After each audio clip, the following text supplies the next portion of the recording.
Hello, everyone, and welcome to Santa Clara High School's Roar, the podcast. I'm Aaryan, and I'm a freshman at Santa Clara High School, and I'm a staff writer for The Roar. I'm Aminah, and I'm a senior at Santa Clara High School, and I'm a staff writer for The Roar. I'm Sujan, and I'm a junior at Santa Clara High School, and I am The Roar's current focus editor. I'm Tajun, and I'm a sophomore at Santa Clara High School, and I am currently a staff writer for The Roar. I'm Elias. I'm currently a junior at Santa Clara High School, and I'm the opinion editor of Santa Clara High School's The Roar. I'm Nat, and I'm a junior at Santa Clara High School, and I am the alt media editor for The Roar. So this episode is going to be about camaraderie versus authority in a teacher. And so I'm sure we've all had teachers where they try to be friends with all the students and try to work with them. And we've all had teachers that get, say, incomprehensibly angry at the fact that you've sneezed wrong, and then you would get a 75% of the class. So today we're going to be talking about the pros and cons of both types and perhaps ways to balance those as a teacher.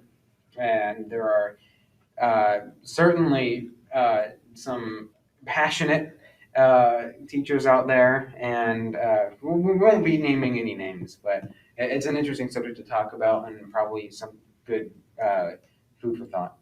So my big thing with teachers is sometimes acting your age. I get it, some teachers they were very, very big in high school and all that stuff. And it's naturally they're getting into a teacher and in the same environment, they're trying to relive that time. But then there's teachers who can be really obnoxious about it, and that's yelling, it's yo, what's up with students and all that stuff, enter the class. And they're trying to make this big attempt to be students or what's it called, friends for all the athletes especially. I see that sometimes, especially with subs. Because it's you don't have to make that big of an effort with an individual class. You can just get to know the students themselves. So I mean, there really is the fine line between being what's the word I'm looking for? Between being tasteful and just being kind of a braggart. I don't really know about that. I mean, I have a lot of teachers that are they act nice, but then you go up and talk to them, and then they're really, really bratty or whatever. I feel like that's a bad word to use. But one of my teachers acts really nice and laughs and stuff, and then I go up and talk to him, and he starts yelling at me for no reason. He doesn't like me. I don't know why. I've seen it with other students too. He just yells at them when they go up to talk individually. I agree. I feel like a lot of teachers, in the attempt to relive their high school years, sometimes they're a little bit too friendly. And while I appreciate that some teachers are able to have nice conversations with students, and some of them take care in their students' personal lives, I feel like sometimes it crosses a border to the extent which it makes some students uncomfortable. And I think it's really important to establish boundaries where you're not overstepping into students' personal lives, but just enough to accommodate them educationally.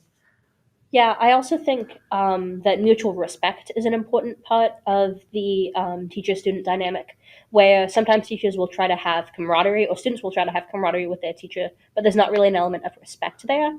And I think understanding what is appropriate and what kind of boundaries there are, and respecting each other as people first before trying to respect someone as an authority figure is also important to that dynamic. I like that statement. I have a few teachers that I could have and launch a good, thoughtful, interesting conversation with. And then there's a few teachers that really wouldn't be interested, but they had tried to do it at least. It's very common where I just walk up to one of my teachers and just start talking about something, and they engage. Of course, not distracting them from their work, hopefully. But yeah, there's definitely an element of respect there. Where if I go up to a teacher and try to talk about something, be it related or not related, and then they intentionally try to disassemble that conversation, not because they have some work to do, then there's definitely they don't respect us. That was the way they do their colleagues. Yeah, and I think it's also respect for the fact that both parties exist outside of school. Mm-hmm. So for students that might be having mental health issues, physical health issues, or just having other things that they need to spend time on, but that same thing could go for teachers. And sometimes understanding that, my mom's a teacher, understanding that, oh, your teacher got sick or couldn't finish everything they needed to do, and just kind of understanding that both parties have other things and can't dedicate all of their time to school. Yeah, and I think that it has a lot to do with the classroom environment. So it depends on how you teach. If you have a lot of authority, approaching a teacher might be less feasible. You wouldn't feel very, I don't know. I don't think it's safe is the word, but Comfortable? comfortable. Yeah, very comfortable approaching a teacher.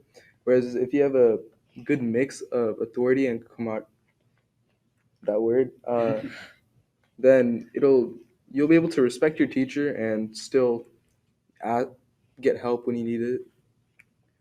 Yeah, I agree. I think it's really a fine line. Like some things you can have camaraderie surrounding, like having discussions with topics that aren't related to schoolwork. But I think it's really important to have like a really strong sense of authority when it comes to like deadlines and discussing grades, because those are areas in which students, if they're given like if they're giving some slack, they will take it. And sometimes when they take it, and if a teacher's too kind in those areas, they will eventually use that to their benefit. And I think that at this point, when they're given the opportunity, like students, when they're given the opportunity to walk over a teacher, they will take it if it comes to their grades or if it comes to deadlines. No, yeah, I mean, I definitely enjoy a teacher. Like, it's never gonna put their foot on things. Like, especially back in middle school, that was common, especially with the teachers were very young. I'm not name dropping, but what's it called? What I was gonna say from there on out is like I kind of appreciate the boring, mundane, authoritative teacher the most, especially a teacher who's old, right? Mm-hmm. Like at that point, I really don't want to have to be so what's it called, actively engaged energy wise. But like, say a teacher's 60 or something old, like I expect them to just read lecture all the time. I'm fine with that. I'm fine with taking notes. Teacher's 40, maybe they'll be coming like Monday morning, all like what's the word? Yo, it's Monday for me as well, guys. And he's like talking about what he did over the weekend. If teachers like 20, 25, all this stuff, you expect them to have a good relationship because they're obviously in a position where you can have the best relationship. But sometimes it just comes down to this teacher's pop culture knowledge and all this stuff as well. I mean, no one likes a teacher who's 40 or something years old still talking about, like, I don't know, like Star devious Trek. licks trend. And Oh all my that gosh. stuff. Yeah, there's definitely a bad association with teachers that have, you know, dutifully passed their being able to wear the title of being the hip generation, being the ones who knows what's in and what isn't, and they just everything else confuses them. Like, oh, I like, man, all these darn kids on the tic tac, Yeah. thinking about the licking the bathroom floor. Oh gosh, these darn kids. In elementary, I did not have teachers who had a very good relationship with students. They were very authoritative because I think they just wanted to put kids into line. But when it came to middle school, I think in the few beginning years, there's still authority, but then like near the end, the teachers didn't really seem to care as much because you were just like leaving the school, entering high school to a more like tougher world, I guess. Yeah. I feel like high school teachers are definitely a lot more laid back. I think it's because they can trust the students more to do at least withhold some kind of responsibility. Yeah, and I also think a lot of the problems with authority come down not with the teacher having clear rules or expectations, but when that authority is misplaced. For example, if the rules aren't stated or if they're favoring a couple of students in the class, and I think everyone has horror stories of a teacher or a student, teacher or sub blatantly playing favorites or not clearly setting down expectations. And I think at that point, the authority becomes frustrating for both parties because no one knows what the other group wants. Yeah, it's also kind of scary when you have a really laid back teacher and all of a sudden they burst into like a fit of authority. Like Oh my god. all of a sudden yeah. they're super authoritative and everything that you do is scrutinized. I feel like it's really difficult sometimes for teachers to know when to be authoritative and know when to be a bit more on the nicer side. But I think that generally the best policy for that is being authoritative when it comes to deadlines. Of course, there should always be exceptions, like for students who have had personal troubles, but it should never be to the point where you're being authoritative to certain students and you're favoring others, because at that point, how can your authority be respected if it's only going towards a certain group? The rules should apply to everyone, and despite teachers' personal preferences. Yeah, the problem isn't necessarily authority, it's authority getting in the way of teaching and getting in the way of the classroom dynamics. Right. I like the way of saying that. It's definitely terrifying if you make a usually laid back and relaxed teacher just declare martial law like that. Like something is very wrong. I had it, but moving on your like unequal authority. I had a teacher that would want this kid would walk up, open a bag of hot Cheetos, and eat them right in his face, and he would say absolutely nothing. He'd look at him, kind of smirk, chuckle a little bit to himself, and say, "Okay, all right, go back to your seat." Meanwhile, I opened a granola bar, and he gave me the stankiest look ever, as if I had just insulted his mother. He called her the worst thing on the planet, right? And so I there's definitely probably some a discrepancy there. No, playing favorites is bad, even if the student or teacher is authoritative or like really, really lax and all that stuff. Because the opposite way is like teachers like setting rules and like really steadfast in those rules and not only apply to certain people. Is the teacher will do nothing except just talk to their favorite students all teach class long and not even teach anything. We've seen that all the time, and both ways. So, a lot of the things in this podcast, I don't think is going to come down to the middle ground. Like, don't play favorites, no matter what your way is. But yeah, that's all I was going to say in that part. Yeah, I definitely think it's a balance between having a good rapport with your students, but also having clear expectations. And I think it's really, really important to avoid favorites because when you're teaching subjects where it's not as objective, like for instance, English, it's a more subjective art. Like, for instance, when you're grading an English paper, you don't necessarily have a rubric that's as strict as when you're grading math. And there have been issues where certain students feel as if they're emotionally favored by teachers. They'll automatically assume that they'll get better grades because English is so subjective. So when you remove the aspect of playing favorites, you're able to grade like more objectively and you're able to consider students for their work instead of their personalities because it's really difficult to separate like a student from their work. Like I feel like when a student submits something, it's automatic that you're thinking of them and while you're grading your paper. No, yeah, there was that whole thing online recently about your English grades being just based on how much your teacher likes you. And I don't really think that's true, but I can kind of see the rationale there, especially for what you were saying. Yeah, I don't think it's necessarily the only factor, but I think there are definitely situations where it may play a role, but I think it's the role of a good rubric and a good, clear expectations to mitigate that. I think a lot of friendly teachers, though, are like one main issue I have with them. They always call on a certain student that maybe isn't on task. They single them out just to make them maybe embarrassed of what they're doing. And that usually, I guess, ruins the relationship between the student and the teacher. Yeah, It makes the student less engaged or less motivated to be engaged as well. I definitely see where that teacher would be coming from, but I also kind of agree with your point that yes, maybe calling a student out isn't the best idea. If they're being really silly about it, like I have this one teacher who and a student in that class that I have that teacher who always has AirPods in always every single day, and they would walk in, teacher sits down, and I said, hey, insert kid name here, take your AirPods out loud every single basically every class.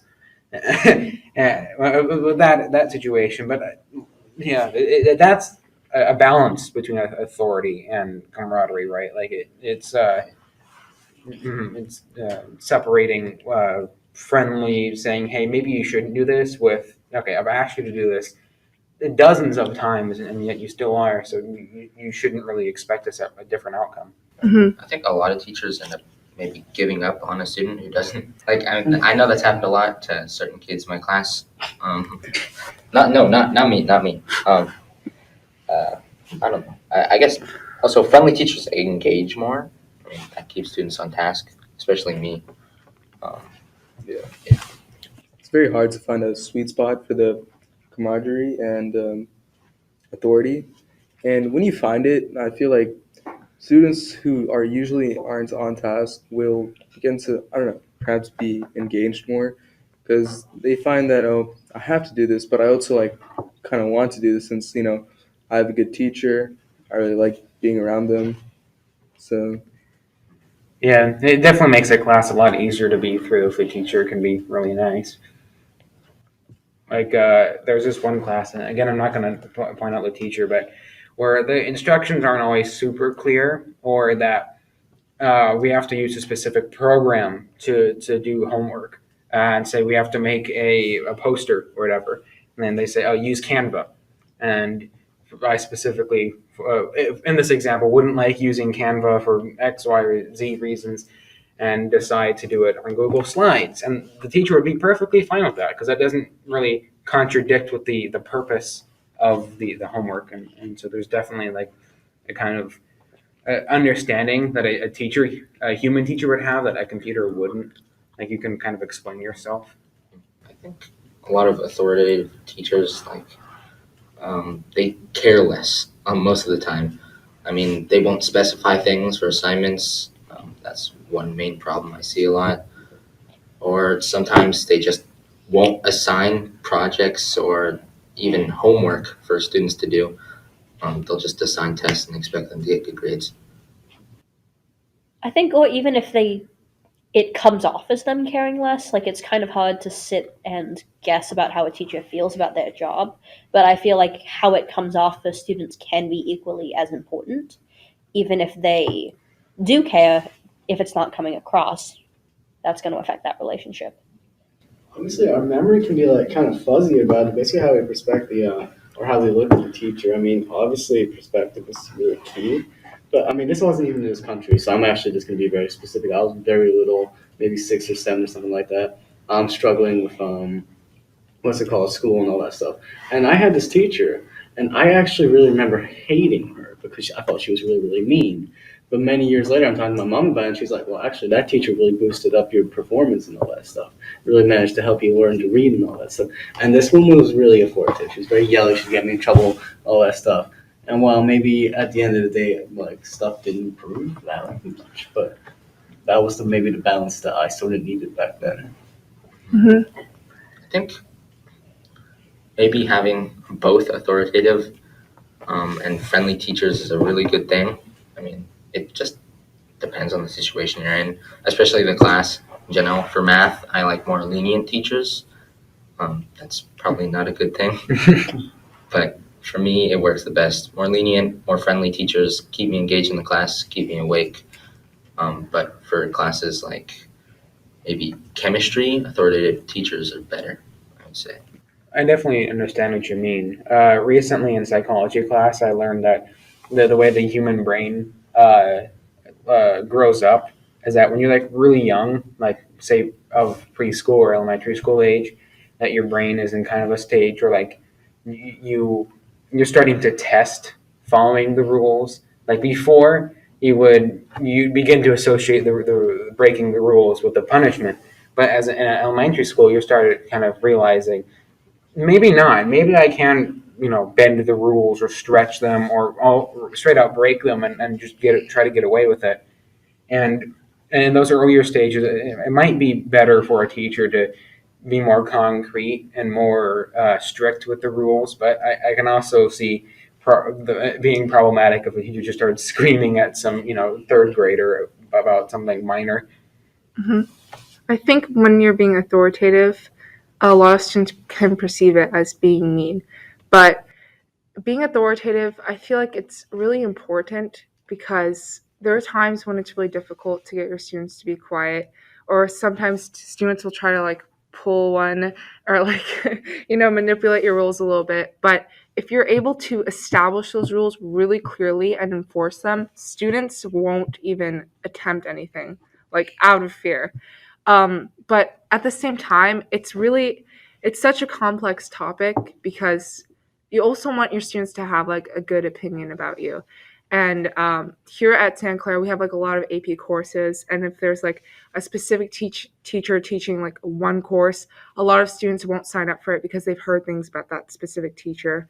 But it's not really, you can't really base your opinions on like an entire class based on what others say about the teacher, because they always have perceptions about teachers who are more authoritative and teachers who are too friendly come off as weird. But I think, like I've established already, it's really important to have that balance. Yeah, when you have authority, you should also have a good sense of flexibility when you're interacting with your students and when they're doing assignments and stuff.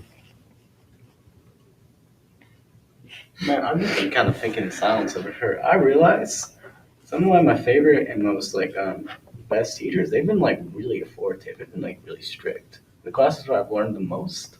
Really? Maybe that's a personal thing. That's how I've learned. Maybe that goes to like the way I was raised, maybe a cultural thing and all that stuff. But I feel like I'm looking around in the classroom and maybe sometimes I see dead faces, especially when the teacher's really strict. But at the same time, I'm also the one who's awake enough to look around and see that while I'm also paying attention to the teacher. So it's kind of a deep thought to have to yourself about this, taking all the factors in childhood, all that stuff. So It's honestly just preference then. Right? Mhm. I mean, for students who slack off more, I think authoritative is still better though. But for students who are like often on task, a mix of the two is best. Yeah. Now that you pointed out, it's made me kind of realize that, say, 100 years ago, every teacher would usually fit the authoritative, our authoritative definition. Like if you did, like to paint a picture. Say you're just in the middle of the Colorado prairie, right? And you're living in a city of population of a lively 58, and you're in some schoolhouse that doubles as I don't know, I forget the word for it. Yarn spindling factory on the off hours, textile mill. There you go. That yeah. If a kid tries to be smart a little bit, the teacher comes with like a yardstick and just whacks them over the head, and then continues a lesson. And of course, that wouldn't happen nowadays. And so, more and more as we move into later times, that there's a trend where adults are more friendly with their students. And again, I don't think it's very comparable, but I would say I'm definitely smarter than the average, say, 17-year-old from 100 years ago. And that's also to do with the education system, and we've also learned a lot more. But there might be some sort of connection to being friendly and the style of teaching. I mean, being smart and the style that you were taught. well, I mean, it's just negative versus positive reinforcement. Like, I'm not saying if child abuse laws were in effect today, I wouldn't be a teacher, or if they, but if anything, it's the same thing. It's the mouse trying to get around the maze, right? If you're gonna take a sledgehammer every single time it fails, obviously it's gonna be dead. It's never gonna reach the. It's never gonna reach the. What do rats like? Nut. Cheese. No, that's a squirrel. Cheese. They like cheese. But like, say if maybe you don't electroshock the rat every single time, it gets the cheese. Yeah. So maybe it's like someone can be authoritative, but if you get something wrong, there's a difference between being authoritative and being mean, right? It's like if a student messes up a math problem, I'm not gonna curse his mom, right in front of him for doing that, like yell his mom or anything. But maybe like sit down, have a firm conversation. How are we gonna do this instead? Yeah, it's a carrot versus stick distinction, like which are going to be more useful. I feel like teachers, they just in general shouldn't be a jerk to anybody, Yeah. and they should know not their place but their position in front of the students and in a school environment. And so, having a good mix will lead to good students and good classes. This is Aaryan signing off.